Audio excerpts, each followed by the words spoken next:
I'd like to invite your mayor, Lee Urbanovsky, to come give us the stand.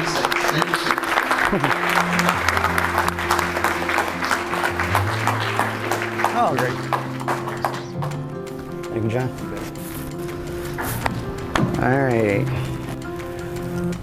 All right, good evening, everyone. Thank you for coming. You see my first slide up there, but John kind of, we'll jump to my next slide.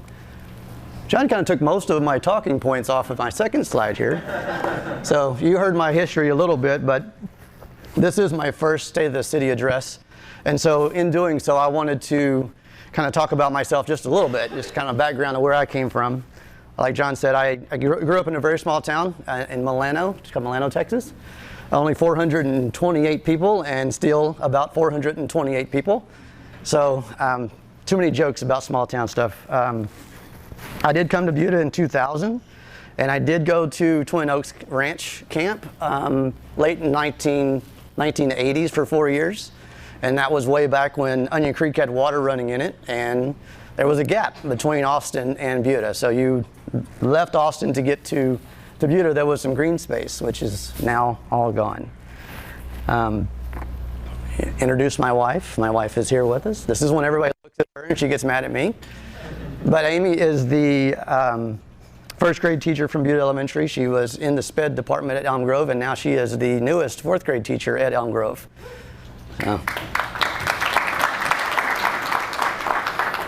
And having a fourth grader, I will say that they're mean, so good luck. And also, like John said, I am an Aggie. I grew up in the area. I have a degree in construction science.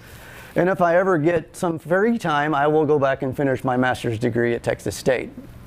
My entire career has been spent in construction and development, going all the way back to a family business when I was a kid, building houses. So I don't know anything else, unfortunately. But as far as a growing city, I think it applies very well as far as what we have happening here right now. As part of City Council since 2016, and then running for mayor in my second term, as the council members will tell you, there's a lot of other committees that you get to serve on.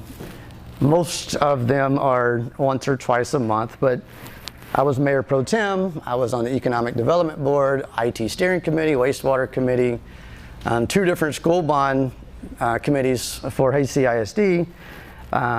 It's a 2 weeks a month is only the city council part. All the other things rolled together, it becomes a pretty large ordeal.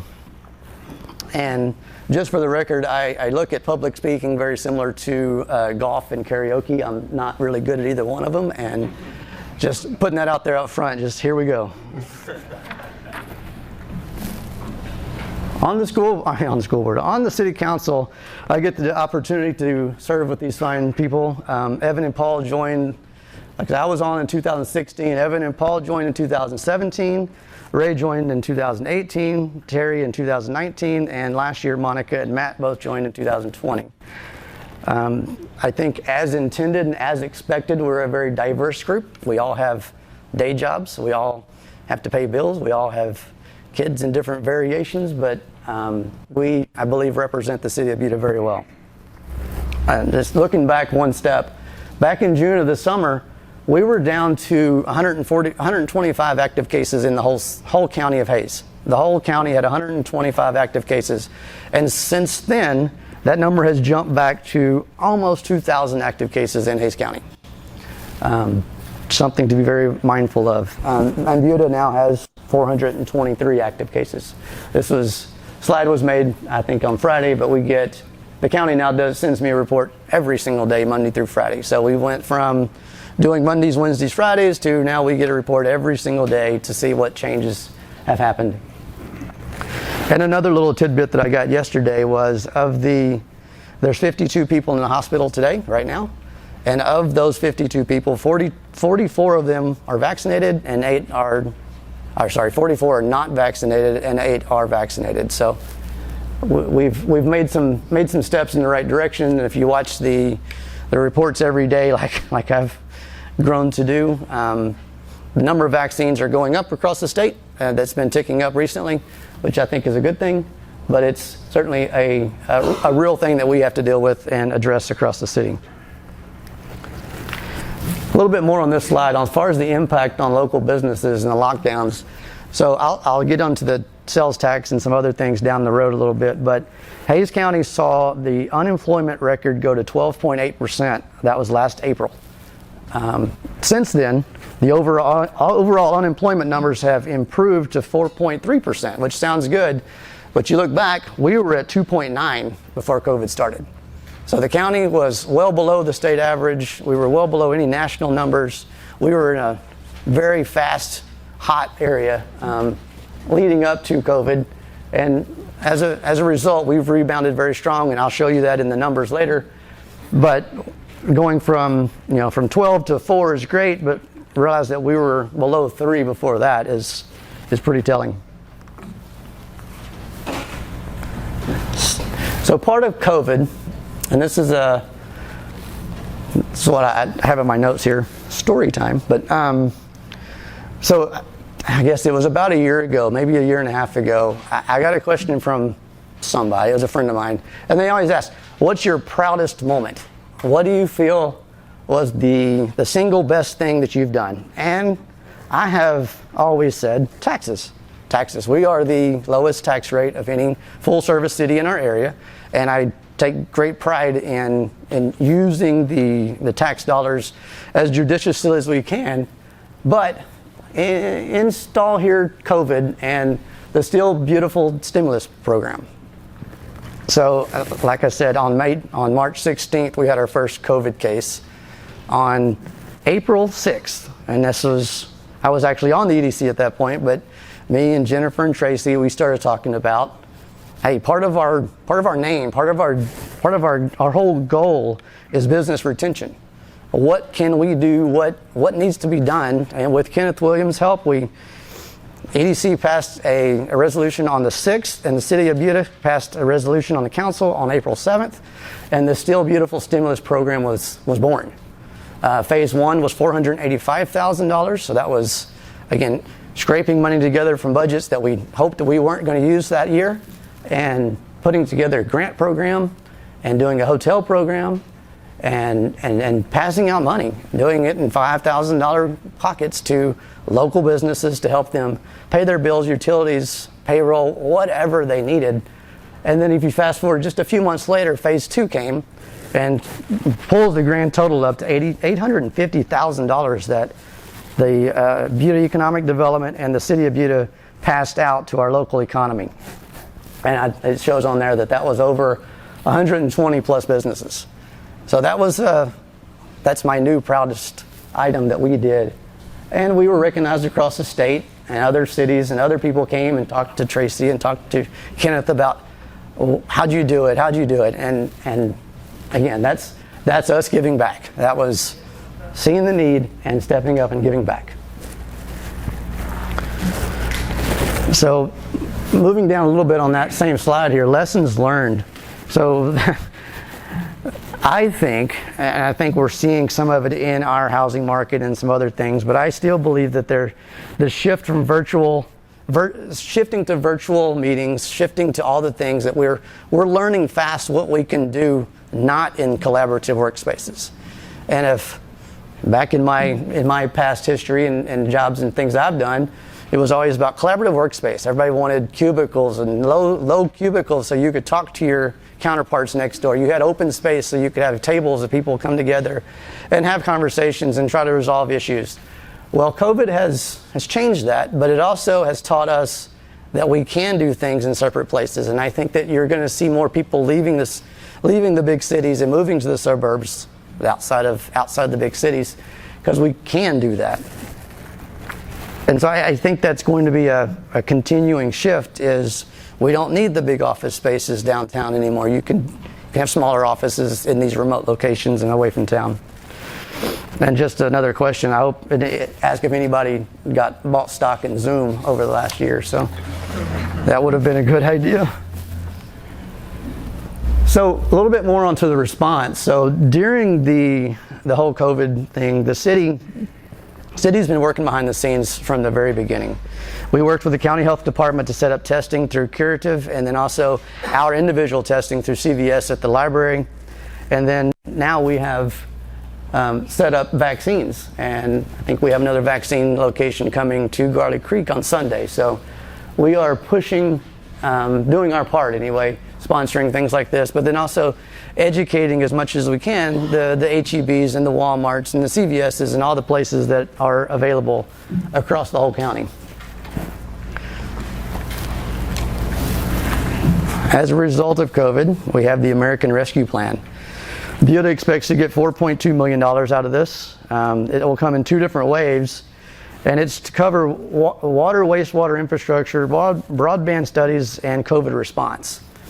And so I'll touch a little bit later on the capital improvement projects, but Buda carries a capital improvement list for infrastructure items. So a lot of what you see in water and wastewater infrastructure would be applicable here. And so we have started the process of allocating the first $2 million that we're anticipating. I think we already have it. So the first $2 million we see coming for mostly water and wastewater infrastructure projects. And more to come, of course. So we can't talk about all of the COVID things. Also, earlier this year, we had Winter Storm Uri. And in complete honestly, I was probably in my second city council meeting when I was trying to figure out what Erie meant. So I didn't know we had a name for it. We had a winter storm in February. It started on the 13th and lasted to the 17th. We had 6 inches of snow on the 15th. We had another 2 inches of snow on the 18th, and we had below freezing temperatures for 5 days in a row. And at the beginning, granted, the power went out. We had some issues. We played in the snow.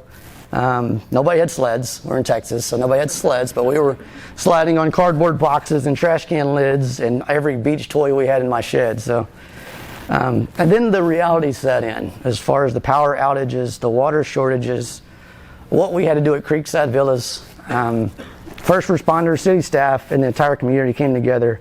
We shared resources, and I say shared resources. It was wood, it was gas, it was meat, it was milk and eggs. And if you were watching social media at the time, which I couldn't get off of, but it was amazing what people were doing. They were giving wood back and forth, and they were asking who needs what. Rides if you had 4-wheel drive. I mean, all of that stuff was happening. It was a scary time, but it was also a very impressive time to kind of watch what we were capable of doing. A little bit more on that. The collaboration, kind of touched on that a little bit. 2 things that I kind of learned quickly and hope to not see again is the emergency management director is the mayor. And so very quickly on, fortunately I had Mike and I had Bo as my, they are amazing. They did a great job. Kenneth did a great job. All of city staff. It was a massive joint effort. But the emergency management director is a position that I don't want to have. I take it, I do it proudly, but it's tough. It's tough. It was some tough few days there. We had water distribution from Walmart. We had water distribution from HEB. We were doing the water hose thing at the YMCA. And the second thing I learned is that FEMA passes out water in boxes, which is kind of unusual if you've never seen a FEMA water box.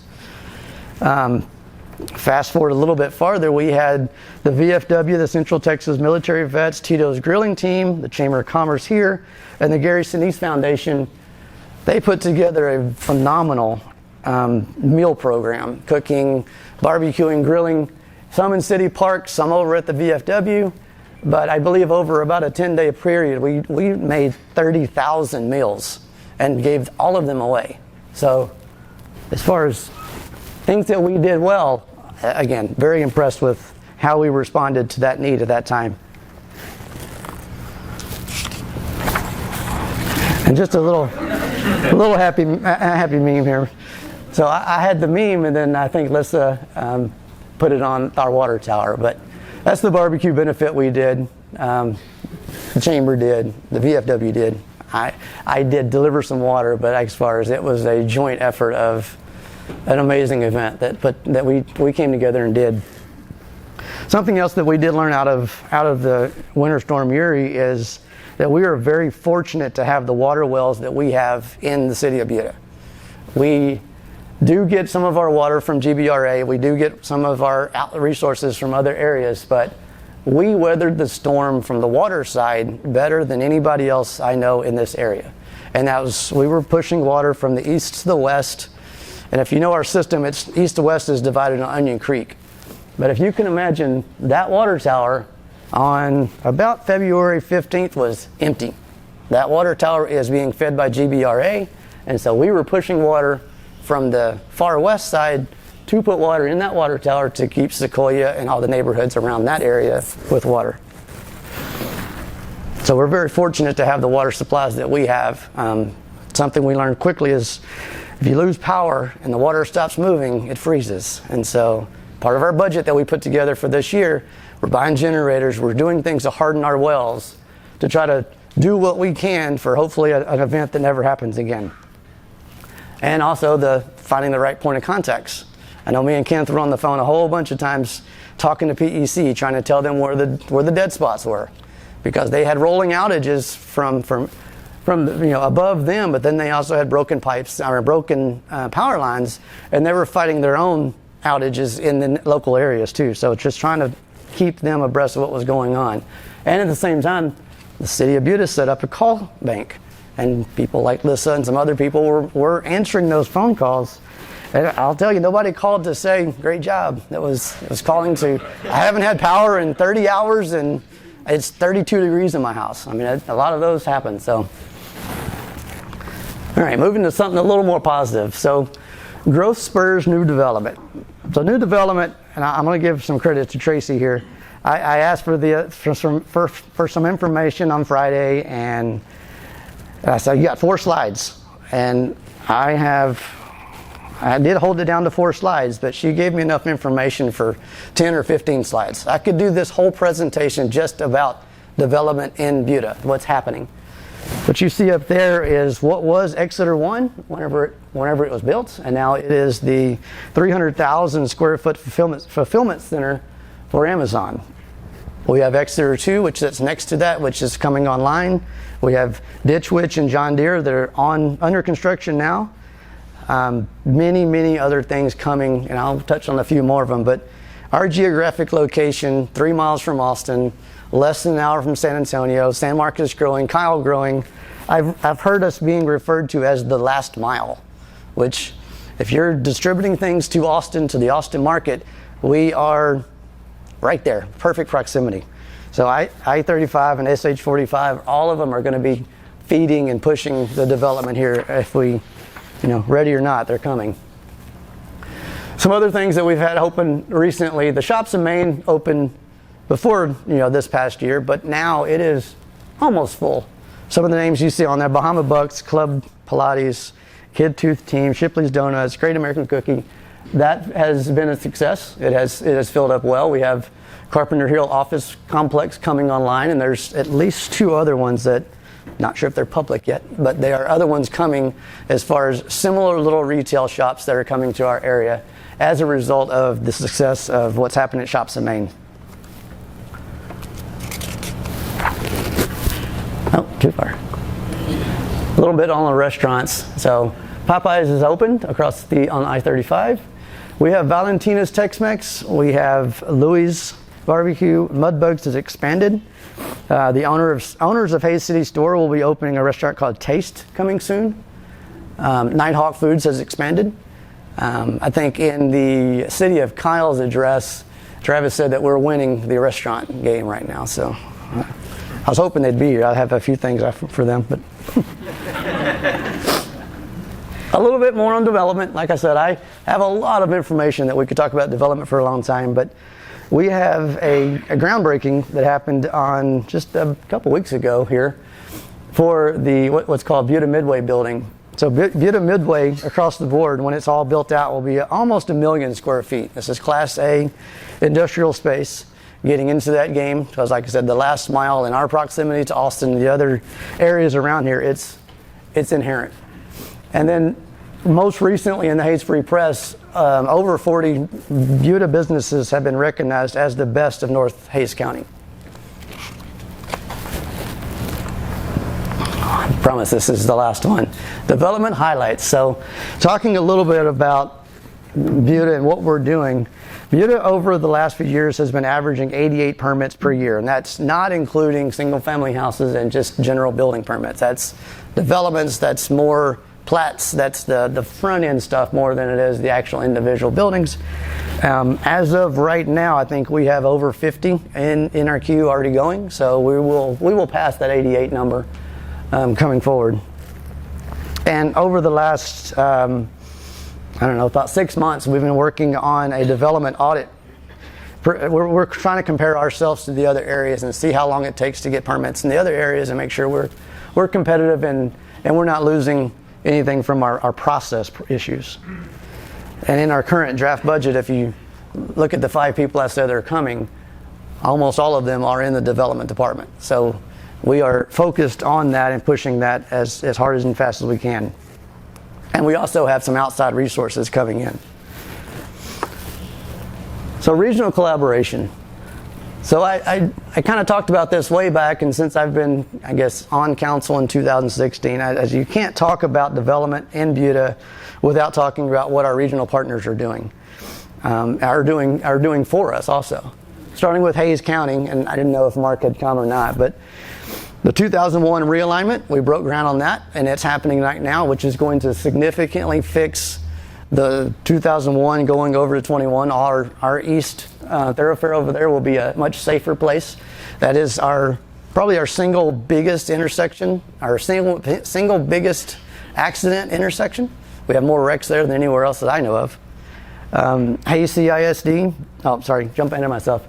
Also from Hayes County, starting groundbreaking later this year is going to be the Robert S. Light expansion. I don't have a date yet, but as soon as I do, I'm going to tell everybody, and I plan on being there. But Robert S. Light is the truck bypass. I'm looking around the room, and some of the gentlemen over here to my left, this predates me. The bypass is something that we've talked about forever, and feels like forever. But we're trying to get cars off of 967.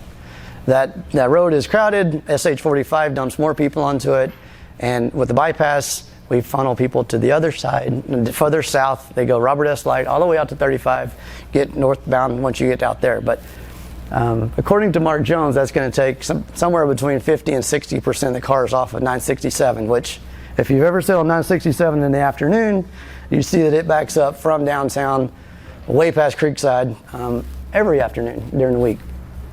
All right, moving into Hayes CISD, which I appreciate the whole table that showed up for Hayes CISD today. But the new elementary school that started in Sunfield, and if you look around, Barlicock is doing expansions or renovations at most of the campuses. The elementary schools and junior highs across our whole district are all expanding. Ultimately, not in a very, very far future, we're going to see a high school number 4. And so our area is expanding as fast as we can, and what they do impacts us threefolds. I have Sunfield on here. Sunfield is not in the city of Buda right now, but there's over 6,000 houses there when it's built out. They are in phase 5 of a 7-phase project.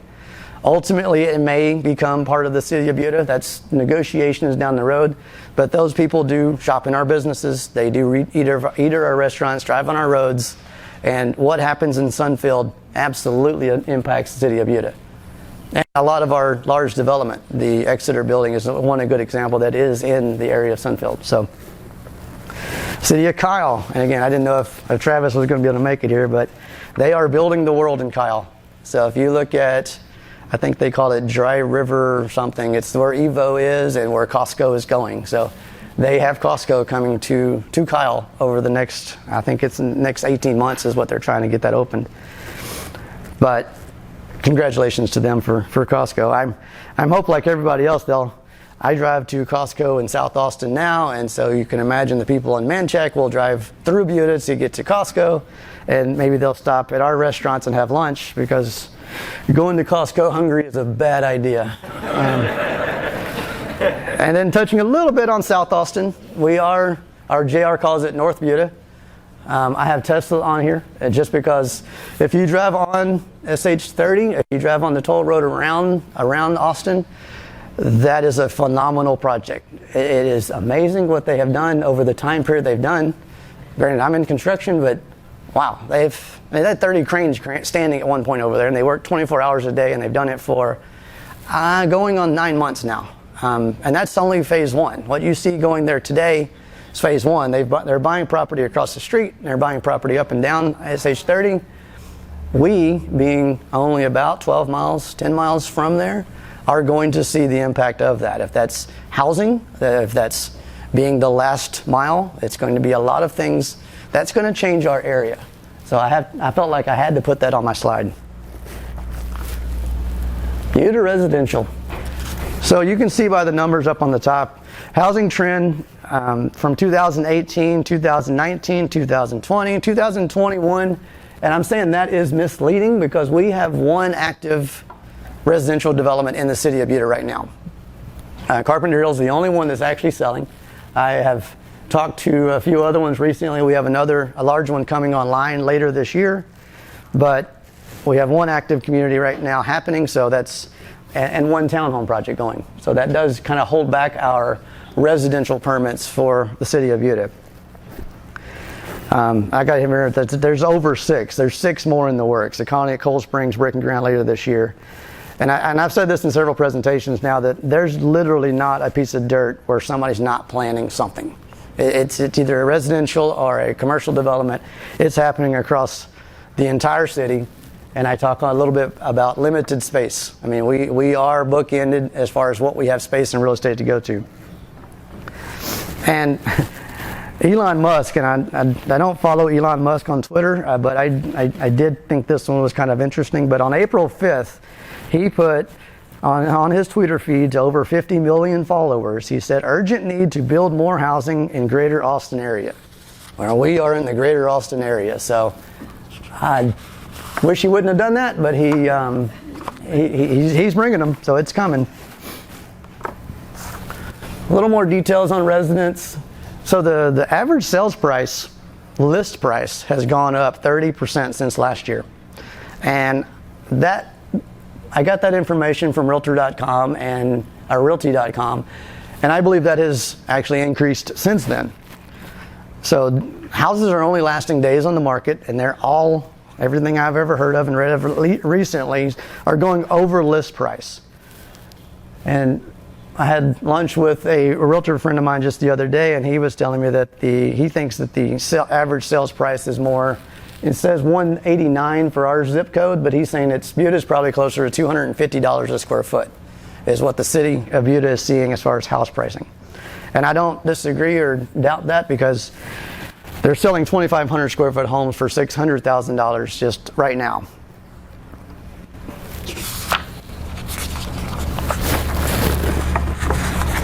So the not as interesting part, so we're working on a wastewater treatment plant now. This wastewater treatment plant will be finished later this year, and it will expand the capacity to 3.5 million gallons per day. I had the opportunity to be on the wastewater steering committee, and I think I'm the only one that asked for a tour of the wastewater treatment plant. But if you know anything about development, it follows water. And so the wastewater and the sewer and supply water, that will drive development every day, all day long, certainly in our area. A little bit more on water. So over the past few years, we've been working on a water supply that's coming from the Carrizo Springs Aquifer over in the Gonzales area. And this will provide water to the city of Buda. It'll be complete in 2023, and it'll provide water to us up until 2035. So part of this agreement, we can also purchase water from San Marcos and Kyle in the interim if needed.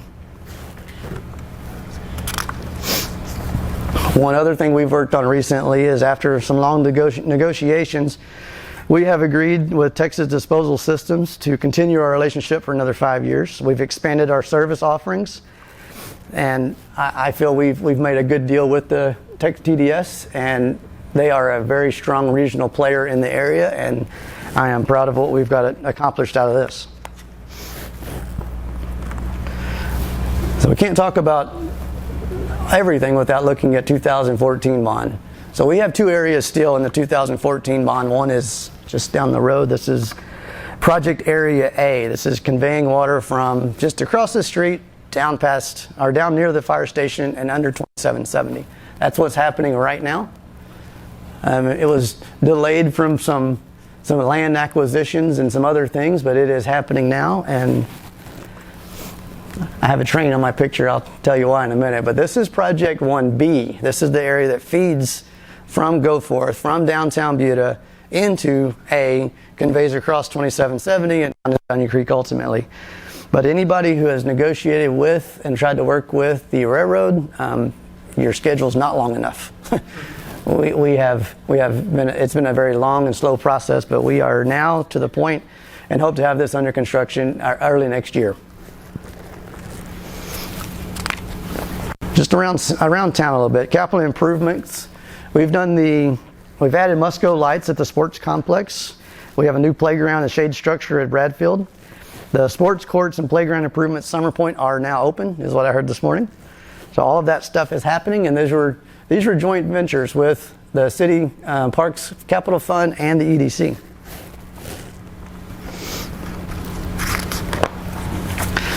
And I say the crown jewel, but I'll talk about Garrison in a little bit. But we've upgraded City Park, and it is open. We kicked off the Amphitheater with Ray Wiley Hubbard on June 10th.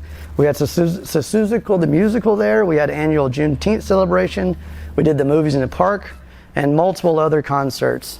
And despite the rain, we hosted over 4,000 people on Red, White, and Buda. So if you had a chance to go out there, it was impressive. 4,000 people in the park after it being quiet for as long as it's been quiet, that was a screaming success. Even to the point where Buda Amphitheater has its own website. So there are a lot of information about upcoming events and what's happening there. Also, most recently, we have worked, the police department has worked to update the operating manual. This is a 400-page document that was written in 2011. We are addressing all the hot topic items from how to deal with internal investigations, how to deal with harassment, and use of force training. So, Chief Kidd, I appreciate what you do, working hard to keep our department well-trained and prepared. And I think we said in our last city council meeting that we're fortunate to have the leadership in place and the culture starts at the top. And so we appreciate what our police department does. Also last year, kind of the conversation of what does Buda want to be when we grow up, this led to a strategic planning meeting. So we looked at Buda over the next 5, 10, and 15 years, and we set goals for the next 5 years, and we spent about 50 hours together over go-to meetings and teams meetings, and we spent a lot of time together kind of rehashing of what we think Buda wants to be. I keep saying when we grow up, but it was over 5 and 10 and 15 years. We looked all the way out to 2036. The goals that we came up for the next 5 years, not surprising to anybody, it's balanced growth, it's improving mobility, exceptional city service, maintaining the charming downtown, a fun experience for all, and watching and maintaining our outdoor capital of Texas. So this chart has a lot of information about the county of Texas, and so if you can look at it, it shows that we've been increasing, and this is what I say, the value of the city. So every year we get this from the Hays County tax appraisal, and it tells us what all the houses, all the buildings, all the stuff in Buda is worth. And so we have crested over $2 billion this year, but we have been blessed with growing tax base over the years, over $100 million every year, $700 million in the last 5 years. That's all sounds wonderful and positive as far as building and growing. The issue with that is quite often the people show up before this number is realized. And I would look at Mark Jones at this point, and he's been talking about this since I've known him, but trying to keep up with growth. You're always a step behind. The people are here, the things are happening before you have the funds to actually put the stuff in place, start the design process. It's inherent to every growing city. Every other area in our situation is very similar. We're all fighting to hold on and keep up. Property taxes. I touched on this just a little bit earlier. Council drives policy and local legislation, but I said this in our last budget meeting. I still feel this is the most important thing we do. This is setting the budget for what we do going forward for the next year. And as you see on this chart, we are at the bottom of the tax rate. City of Buda is lower than everybody else in our entire area. And I put asterisks by Dripping Springs because Dripping Springs does not have a police department. So that's what the full service city aspect of. But I believe we have done a good job over the past years and struggle with this every year. But that's one of our shining points, is that we have a very low tax rate. So if you look at the total big picture, this is total revenues. And again, I'm a director of operations in my day job, and so I look at total size. And so when you take out the bond packages that the City of Buda is pushing out right now and have in place, we're about a $40 million organization. That's what we manage, that's what we deal with in big pictures anyway.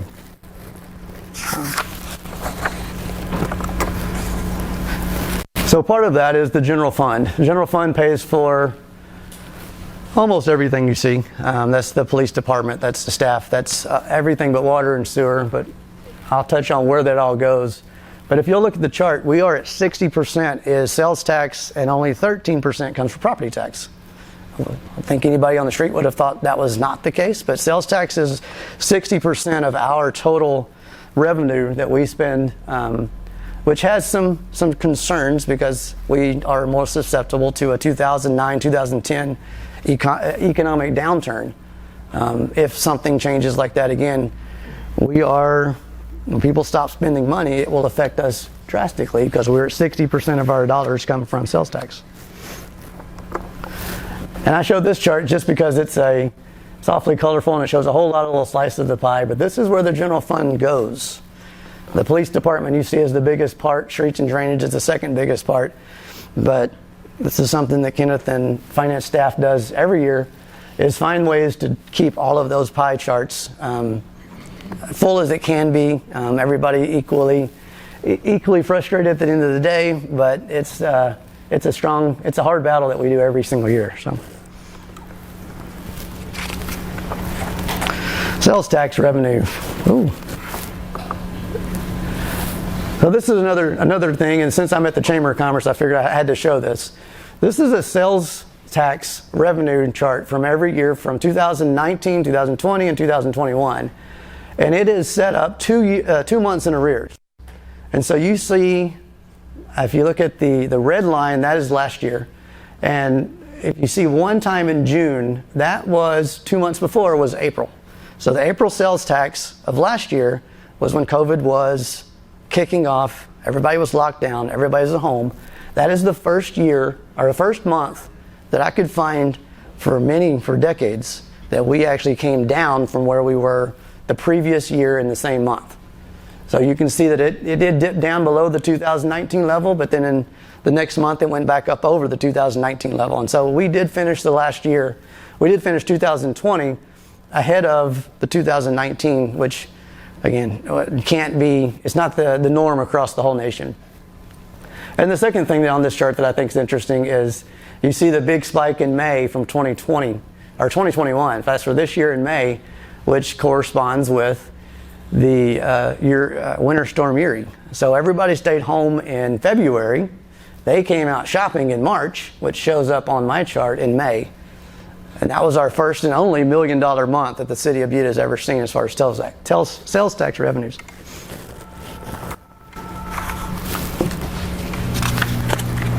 So looking ahead, last summer we started talking about a transportation bond. What do we need? And I think some of us called it maybe a moonshot. Maybe what do we got to do in order to fix some mobility problems? We took a lot of surveys, we had many discussions, we did a transportation master plan update.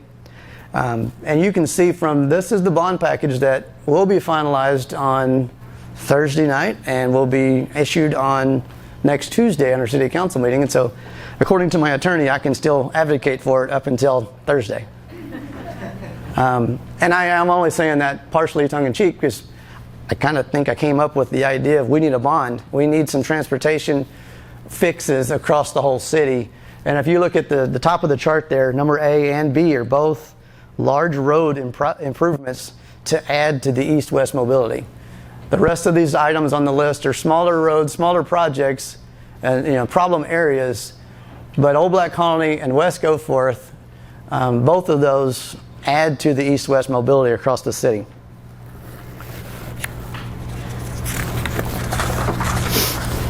And the other half of the bond, which is quite a bit smaller, but this is the Parks and Rec side. And so when I said we were focused on the outdoor capital of Texas, that shows up also in the bond package. So we have money for a land acquisition on the east side, and we have Garrison Park funding. So we're hoping, again, that we can get some bonds passed in November and maybe get Garrison Park moving forward with the design and construction of our 35 acres that we have on Onion Creek, which is an amazing piece of property that we've held since 2014 that I'm hoping we can get some benefits out of. A little bit more on the bond package. So August 12th, I mentioned that already, and November 2nd is the election day, and we have a website for the Buda bond package. I'd like to thank the bond committee. I served on 2 bond committees for the school district, and the process was very similar to what we did with the city of Buda. Create a list, they weed down the list, and we kind of decide where this magical line is and see what fits in the list. And here you have your final package, and then we talk and discuss it for a while, and November 2nd is the big day.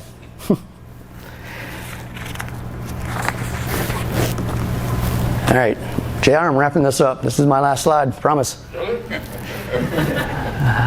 This is your last slide for part 1? This is my last slide for part 1, yes. So I have a quote here at the top of the slide, and I've kind of labored around this for a while, but when I ran in 2016, I ran on smart growth, which is a very generic term of just trying to steer the boat the right direction. Kind of hold on to what we think is important and critical, and try to move the infrastructure and everything to try to keep up with what's coming. I still believe growth is inevitable, and our area needs to do everything we can. But in a conversation earlier this year, a friend of mine said that Buda is, he actually said, you're doing a good job of preserve Buda while keeping us relevant.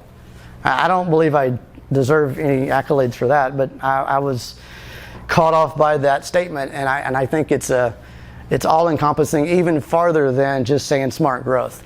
I mean, we have preserved Buda, which is Buda's heritage, downtown, all the things that we came here for and live here because, but then it's also recognizing what's happening in our region and what's happening in our area and taking advantage of that as we can, and just staying up to speed with what's happening all around us. So I fully believe that this is it's kind of my marching orders going forward. And in closing, I promise, in closing, and I probably should have read through this before I showed up here today, but I don't do that. I want to thank Kenneth and Micah and Lauren and Lamario and Tracy and the Chamber of Commerce and all of you for coming out today to listen to my first State of the City address.